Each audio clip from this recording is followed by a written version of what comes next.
যেই মুহূর্তে গাইতেই ভালো লাগে, গাইতেই ভালো লাগে, ঠিক না? না তুমি আরেকটা গাও, আরেকটা গাও। ওই যে আমাদের যে মামনি আছে, ও দুইটা গাবে, তারপরে আমরা আজকের মতো বিদায় নেব। আমার শরীরের যে পরিস্থিতি, আমি গান কিন্তু না গাইলেই ভালো হয়, তাই না?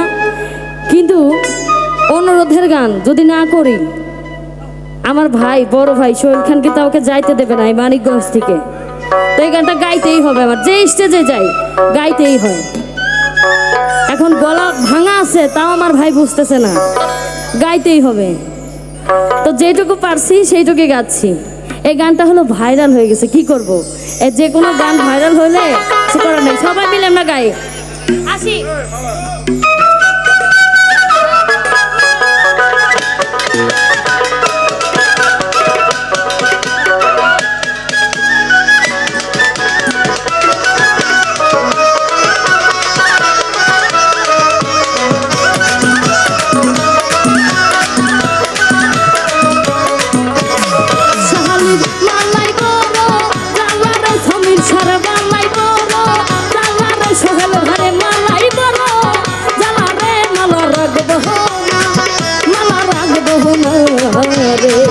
মালা রাখবো